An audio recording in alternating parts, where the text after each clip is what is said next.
দেখেন হাজির সাহেবরা কিভাবে গাড়ির থেকে নামতেছে, পুলিশেরা তাদের ধরছে, কাগজপাতি নাই। দেখেন তারা জালনা দিয়ে গাড়ির থেকে কেমনে নামতেছে। আমাদের এইরকম ডিউটি আমরা করি, দেখতেছেন সামনের গাড়িটারে কিভাবে নামতেছে। তারা লোকজন চুরি করে পলাইয়া নাইমা গেতেছে গা। পুলিশে দইরা গাড়িতে বোঝাই করছে, আমরা মনে করেন জেদ্দা নিয়ে যাইতেছি, কিন্তু আমার সামনের গাড়ি এই পরিস্থিতি করছে, তারা নাইমা দেন কিভাবে গেতেছে গা। ড্রাইভারের কিছু করার নাই, ড্রাইভারের একজনে যাইতে ধরছে, কয় তুই কোনো কিছু করা হবি না।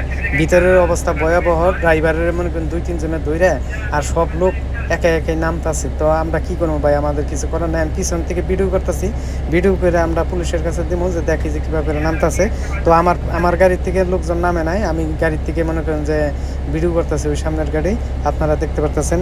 এখানে মনে করেন যে আমরা পুলিশের ডিউটি করি, কিন্তু গাড়িতে পুলিশ না থাকার কারণে ড্রাইভারকে আটক করে যত হাজি ছিল ডুপ্লিকেট হাজি কাগজপাতি ছাড়া সব গাড়ি মনে করেন নামতাছে, আর পুলিশ অলরেডি চলে এসে